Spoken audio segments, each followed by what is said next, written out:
৫০০ বছরের কঠিন সংঘর্ষ ও অগণিত মানুষের প্রাণ বলিদান এবং ১৩৪ বছরের কোর্ট কেসের পর আলটিমেটলি রামলালা একটি ছোট্ট টেন্ট থেকে ভব্য মন্দিরে প্রতিষ্ঠিত হতে চলেছেন। নমস্কার বন্ধুরা, অঞ্জনিয়াতে তোমাদের সকলকে স্বাগত জানাই। শ্রীরামের মন্দিরের উদ্ঘাটন ২২শে জানুয়ারি, আর জনকপুর থেকে রথ আসছে অযোধ্যায়। রাম মন্দিরের প্রাণ প্রতিষ্ঠার তারিখ যত কাছে আসছে ততই অযোধ্যাতে অবাক করার মতো কিছু ঘটনা ঘটছে। গুজরাট থেকে ৫,৫০০ কেজি ওজনের ধ্বজ অযোধ্যায় পৌঁছল। তাছাড়া গুজরাট থেকে মধ্যপ্রদেশ হয়ে ৫০০ কেজি ওজনের নাগারা পৌঁছল, যার উপর সোনা ও চাঁদির কোটিং করা আছে। এই নাগারাতে লোহা ও তামা ব্যবহার করা হয়েছে এই লংজিভিটি বাড়ানোর জন্য। শুধু তাই নয়, ২৪০০ কেজি ওজনের ঘণ্টা পৌঁছল অযোধ্যাতে, যা প্রাণ প্রতিষ্ঠার দিন বাজানো হবে। ১০৮ ফুট লম্বা ধূপকাঠি অযোধ্যায় পৌঁছল। বিশ্বের সবচেয়ে বড় তালা ও চাবি তৈরি করা হয়েছে। ১১০০ কেজি ওজনের প্রদীপ বানিয়ে গুজরাট থেকে অযোধ্যায় পাঠানো হয়েছে। এসব দেখার জন্য শুধু দেশের নয়, বিদেশ থেকেও বহু ভক্ত অযোধ্যায় পৌঁছে গেছেন। এই রাম মন্দিরে এমন কিছু অলৌকিক ঘটনা ঘটছে যার চর্চা গোটা বিশ্ব জুড়ে। বহুদিন ধরে বিলুপ্ত প্রায় এক প্রাণী হঠাৎ করে উদয় হয় এই রাম মন্দিরে রামলালার প্রাণ প্রতিষ্ঠার দিবসে উপস্থিত থাকার জন্যে। হ্যাঁ বন্ধুরা, জটায়ু। তারা প্রায় ২০০০ সাল থেকে বিলুপ্ত হয়ে গিয়েছিল, কোথাও তাদের দেখতে পাওয়া যেত না। হঠাৎ করে এই রাম মন্দির প্রতিষ্ঠা দিবসে রামলালার প্রাণ প্রতিষ্ঠার অনুষ্ঠানে যোগদান করার জন্য যেন তারা সবাই এসে হাজির হয়েছে। শুধু তাই নয়, কিছু ভাল্লুকও এসে পৌঁছেছে এই রাম মন্দিরে। অনেক অনেক বানর এসে পৌঁছেছে রাম মন্দিরে। মনে হচ্ছে যেন প্রভু শ্রীরামের সম্পূর্ণ সেনাবাহিনী এই শুভ দিনের, এই পবিত্র দিনের অনুষ্ঠান উপভোগ করার জন্যে এবং এই অনুষ্ঠানে অংশগ্রহণ করার জন্যে হাজির হয়েছেন রাম মন্দিরে। অযোধ্যায় রাম মন্দিরে প্রভু শ্রীরামের প্রাণ প্রতিষ্ঠা করা হবে আগামী ২২শে জানুয়ারি সোমবার। গোটা দেশ জুড়ে ভিআইপি ব্যক্তিত্বদের ওই দিন অনুষ্ঠানে অংশগ্রহণ করার জন্য নিমন্ত্রণ করা হয়েছে।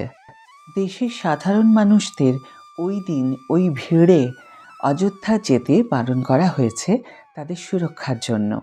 আগামী ২২শে জানুয়ারি নাগারার কম্পন শব্দ রাম মন্দিরে শোনা যাবে। ঘণ্টার আওয়াজ ২ কিলোমিটার দূর থেকে শোনা যাবে। ঘণ্টাটিকে ঘণ্টাঘণ্টি নগরীর ওড়িশার জলেশ্বর থেকে কারিগরেরা বানিয়েছেন। অষ্টধাতুতে নির্মিত এই ঘণ্টা ফুল দ্বারা সুসজ্জিত করে অযোধ্যায় আনা হয়েছে। এছাড়া গুজরাটের বরোদা থেকে ১০৮ ফুট লম্বা ধূপকাঠি আনা হয়েছে, যার ওজন ৩৬১০ কেজি এবং চওড়ায় ৩.৫ ফুট।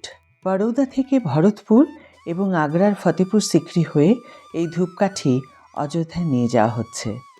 রাস্তায় অসংখ্য মানুষের এই ধূপকাঠি দেখে জয় শ্রীরাম বলে উল্লাসধ্বনি দিয়ে হাত জোড় করা দেখার মতো। ৬ মাস ধরে কারিগররা কঠোর পরিশ্রম করে এই ধূপকাঠি তৈরি করেছেন, যা গুজরাটের বরোদাতে বানানো হয়েছে। যা তৈরি করতে বিভিন্ন রকমের জড়িবুটি ব্যবহার করা হয়েছে।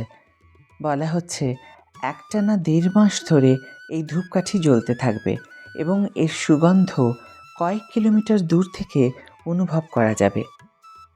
সবথেকে চর্চিত বিষয়, অযোধ্যায় রাম মন্দিরের চূড়ার ধ্বজ অযোধ্যায় পৌঁছে গেছে। এই ধ্বজ দণ্ডটি রাম মন্দিরের ১৬১ ফিট উঁচু চূড়ায় লাগানো হবে। ৪৪ ফিট উঁচু এই ধ্বজ দণ্ডটি মাটি থেকে ২০২ ফিট উচ্চতায় উঠবে। 22শে জানুয়ারি প্রধানমন্ত্রী নরেন্দ্র মোদী এই ধ্বজ দণ্ডটিতে ধর্মধ্বজা লাগাবেন। আহমেদাবাদের অম্বিকা ইঞ্জিনিয়ারিং কোম্পানি 9 মাস ধরে এই ধ্বজ দণ্ডটি তৈরি করেছেন। এছাড়া নেপাল থেকে এক বড় দল অযোধ্যায় পৌঁছেছেন, যারা প্রায় 3000 উপহার নিয়ে ওখানে এসেছেন। নেপালের জনকপুরে সীতামায়ের জন্মভূমি থেকে প্রায় 3000 উপহার অযোধ্যায় পাঠানো হয়েছে।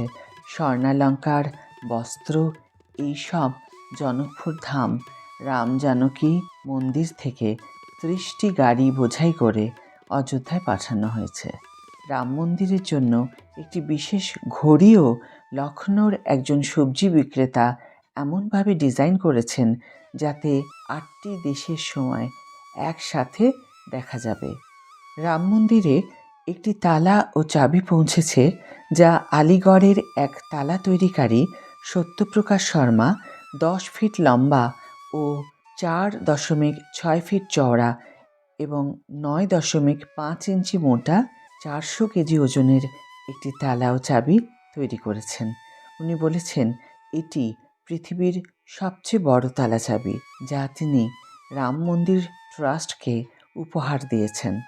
সুরাটের একজন হিরে ব্যবসায়ী 5000 আমেরিকান হিরে এবং 2 কেজি চাঁদির সাহায্যে রাম মন্দির থিমে একটি হার তৈরি করেছেন।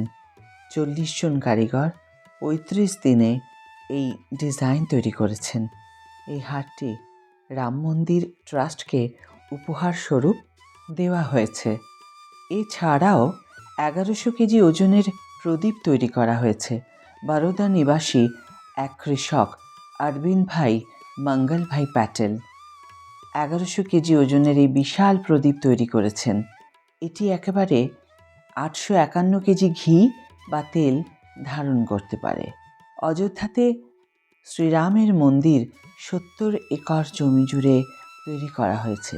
এখানে 22শে জানুয়ারি রামলালার প্রাণ প্রতিষ্ঠা করা হবে।